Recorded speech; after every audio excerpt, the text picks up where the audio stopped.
Small comparison on how a preamp sounds versus the AVR over here. Both are connected to the power amp over here, which is a Crown XLS Class D.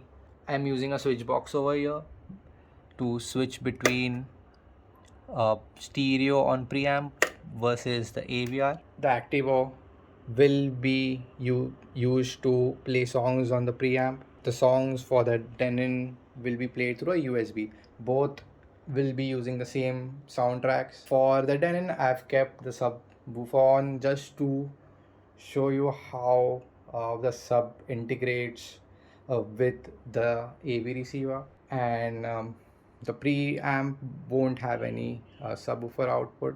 It will be just 2-channel audio. So let's start with the tests.